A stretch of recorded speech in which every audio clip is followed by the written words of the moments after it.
Harry Potter, Disney, Marvel, or cartoons like Pokemon, you feel like काश मैं भी यहाँ होती, काश मैं भी ऐसी लाइफ जीती। वेट, क्या ये पैलेट सिटी है? क्या मुझे पोकेमॉन मिलने वाला है?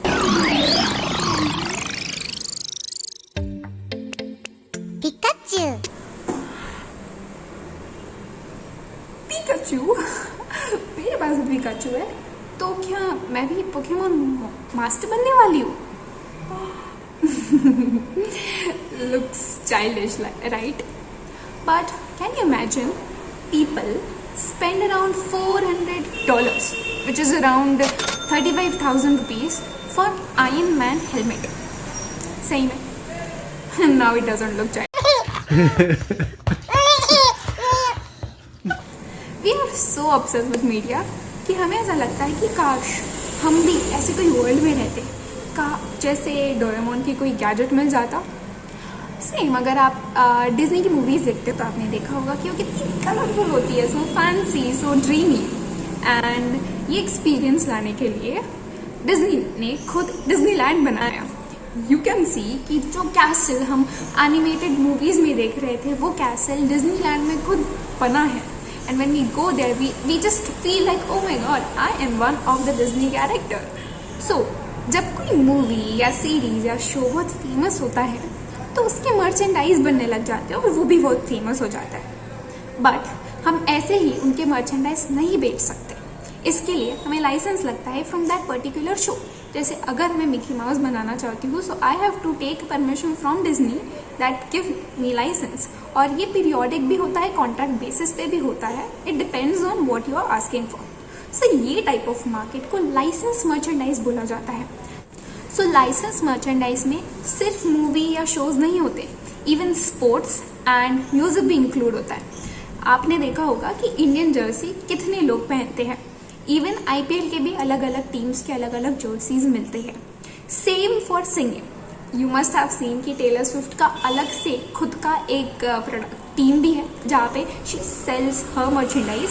एंड इवन रिसेंटली जो 2 साल एरास टूर चला और जहाँ पे टेलर स्विफ्ट के मर्चेंडाइज बिके, उनका estimation was around $400 million। So you can see how crazy merchandise market is.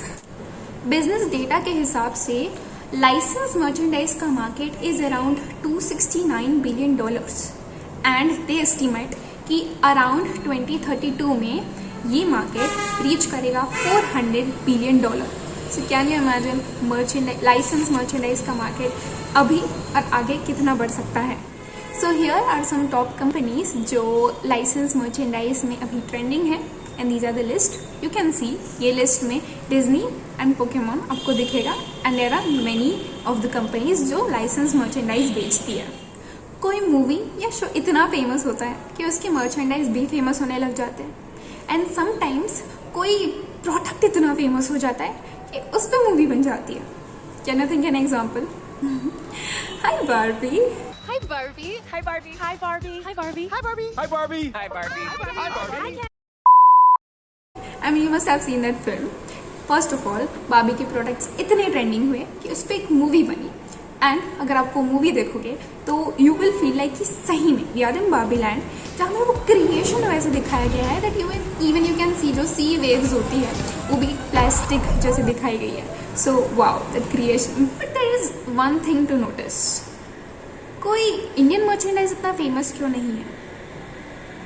There can be one example which I have seen कि जो भी मर्चेंडाइज फेमस होते हैं वो ऐसे मर्चेंडाइज होते हैं जो जिस मूवी या शो से डिपेंड होते हैं, जो एक हाईली इमेजिनेटिव होती है, जो रियल लाइफ में एग्जिस्ट नहीं करती। जैसे हैरी पॉटर ले लिया, मार्वल ले लिया, पोकेमॉन ले लिया। So they doesn't exist in real life, so that people want कि अच्छा मैं भी वो लाइफ जी पाऊँ, मैं भी वो रिलेट कर पाऊँ, एंड दैट्स वाई इसके प्रोडक्ट ट्रेंडिंग होते हैं।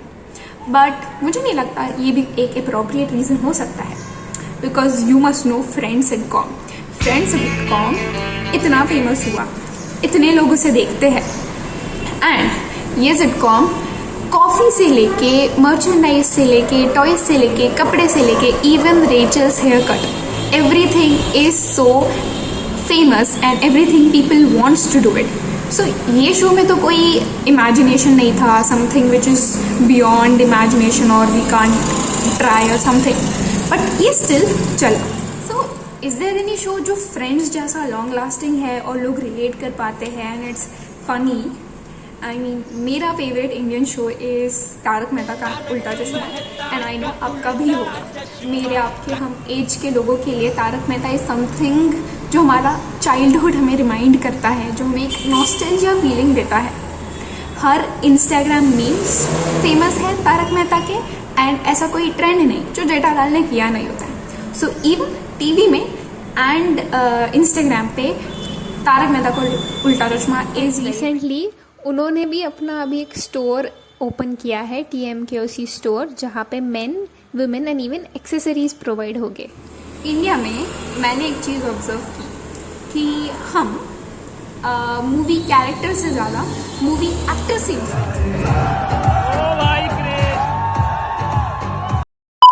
वो लोग जो करते हैं हमें वो ज़्यादा करने की इच्छा होती है. Let's take an example of Alia Bhatt. Brahmastra में उसका केसरिया लुक इतना फेमस हुआ था कि हर अमेजोन एंड मीशो पे there was a search for Alia Bhatt Kesariya outfit, जहाँ पे वो टॉप एंड स्कर्ट एंड वो श्रग वाला आउटफिट था. काफ़ी फेमस हुआ था, काफ़ी चला था और आपको हर वेबसाइट पे इसके रिक्रिएट आउटफिट्स मिल जाएंगे और यहाँ पे कोई लाइसेंस की ज़रूरत भी नहीं है. But one thing which I observed is कि अनन्या पांडे की कॉल मी वे आई थी जो अमेजोन प्राइम पे प्रीमियर हुई थी एंड अमेजोन प्राइम का अमेजोन एक शॉपिंग वेबसाइट भी, दोनों ने कोलैब किया एंड ओनली इंडिया ने भी कोलैब करके कॉल मी बे इंस्पायर्ड आउटफिट्स बनाए. तो वो आउटफिट्स जो उसने पहने थे वो सीरीज में, उसके सिमिलर आउटफिट्स अमेजोन पे दिखे थे. सेकेंड एग्जाम्पल जो मुझे लगता है कि जहाँ पे हम पर्सन्स से ज़्यादा ऑब्सेस्ड होते हैं, इवन स्पोर्ट्स का वो एग्जाम्पल है, वो है man of platinum. Man of platinum ने आई हैव ऑब्जर्व्ड कि they have created a bracelet for men जहाँ पे महेंद्र सिंह धोनी की सिग्नेचर इम्प्रिंट थी. So you can see how obsessed we are with Indian actors and sports person. One creative example जो मुझे दिखा था, जो I don't think so is license marketing, was जब स्त्री 2 आई थी ना, तो पारुल गुलाटी जिसका नश्वर एक ब्रांड है, उसने अपनी ब्रांड का एक इंडियन ट्रेडिशनल चोटी, जो स्त्री की चोटी, स्त्री 2 की चोटी जो फेमस हुई थी, वो यूज़ करके एज अ टाई यूज़ की थी and she was looking so elegant. Although उसको एज अ टाई यूज़ नहीं, उसको एज अ वही चोटी जो हम ट्रेडिशनल यूज़ करते हैं उसी के लिए उसकी मार्केटिंग थी, but she used it and उसने श्रद्धा कपूर के साथ पोस्ट भी डाली थी विद द रियल मालकिन. बट आई डोंट थिंक सो क्योंकि वो स्त्री 2 से लाइसेंस्ड हुई होगी, बिकॉज वो एक ट्रेडिशनल चोटी है जो बरसों से चलते आ रही है. So there is nothing something which they can take from Stree 2. Sold store एक इंडियन ब्रांड है जो ये मर्चेंडाइज को बेचती है, बट इवन इफ अगर आप ऑब्जर्व करोगे तो सोल्ड स्टोर में भी वो मर्चेंडाइज ज़्यादा फेमस है जो मार्वल एंड जो आउट ऑफ इंडिया है.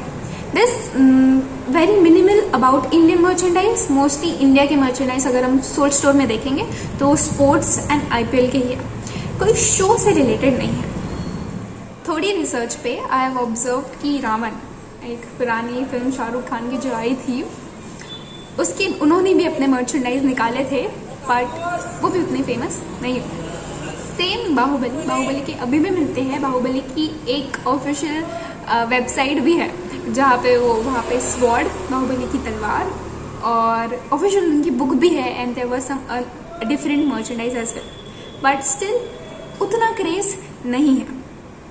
So you can tell me, आपको क्या लगता है कि ऐसे कौन से इंडियन सीरीज है या शो है या कोई भी है इंस्पायर्ड चीज़ें बन सकती है? You can comment down what do you think कि बन सकता है and what do you want.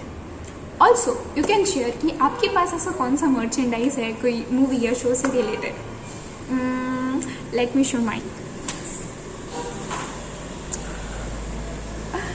सो ये एक्चुअली टेलर स्विफ्ट का एराज टूर जो आया था उसका पोस्टर ऐसा था. सो मेरे फ्रेंड्स ने ये कस्टमाइज करके ये मेरी फ़ोटोज़ डाल के ऐसा फ्रेम बनाया. सो हमारा ऑब्सेशन मीडिया से कभी नहीं जाएगा एंड लाइसेंस मर्चेंडाइज ही एक अच्छा बिजनेस है। यहाँ पे अच्छी क्रिएटिविटी और ऐड किए तो और अच्छे प्रोडक्ट्स बन सकते हैं। एंड रिमेंबर 2032 में अगर $400 बिलियन एस्टिमेट किया है, सो मे बी हम भी कुछ ऐसा क्रिएट कर सकते हैं और कुछ एडिशनल ऐसा कोई यूनिक चीज़ डाल सकते हैं जिससे ये मार्केट हमारे इंडिया में भी और ट्रेंडी हो। Thank you.